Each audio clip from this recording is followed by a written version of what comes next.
we must do now, we must fight for economic freedom. But as well fighting for economic freedom, we must take them to school in order to make sure that when we take that economy back, they can run that economy.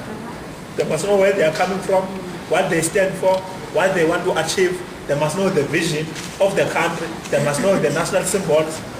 We must conscientize them. What is somebody going to do in their own private corner today to be able to empower themselves? I can't go and fight Oppenheimer right now, but I can make a decision as a human being to say that person is not going to have power over my life. They're not going to empower what I think. They're not going to control what I think, what I do, how I feel about the world, how I feel about myself as a woman, how I feel about myself as a black person, the choices that I can make today. We must be able to politicize our generation. We must go back to a culture of having street committees. We must go back to a culture of creating what you call community-based organization, non-governmental organization, and we must empower these what you call organization to have a voice of disagreeing at times even with our own ANC-led government. I think that what we need to do is to recognize that we already are doing it. We already are political actors acting with knowledge, but to actually acknowledge our own power as individuals, right?